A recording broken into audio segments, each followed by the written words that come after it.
मागच्या वेळेस ना रेवाची कटिंग लेडीज पार्लरमध्ये केली होती आणि त्यांचं असं म्हणणं होतं की यावेळेस आपण जेंट्स पार्लरमध्ये करू. म्हटलं चला कधीतरी तुमच्या मनाने पण.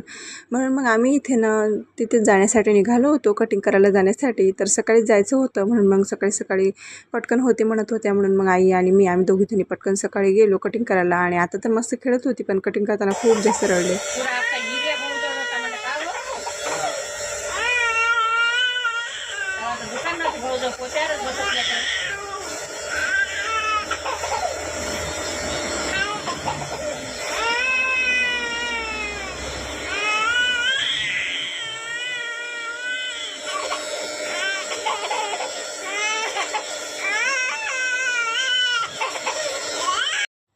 रेवा किती रडली हे तुम्ही बघितलं असेलच. लहान मुलांना कटिंग करताना खूप जास्त रडतात. कटिंग वगैरे करून झाल्यानंतर ना जवळच भाजी मार्केट आहे म्हणून मग आम्ही ना तिथे गेलो होतो.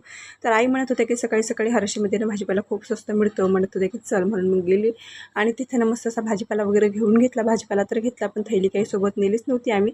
तर तिथेच ना कट्टा मागितला आणि त्याच्यामध्ये तसा काहीसा भाजीपाला आईने खांद्यावर घेतला होता आणि त्याच्यानंतर ना घरी येण्यासाठी निघालो. दुपारच्या टायमिंगला इथे ना थोडीशी खरेदी करायची होती तर त्यासाठी आम्ही मार्केटला जाण्यासाठी निघालो होतो.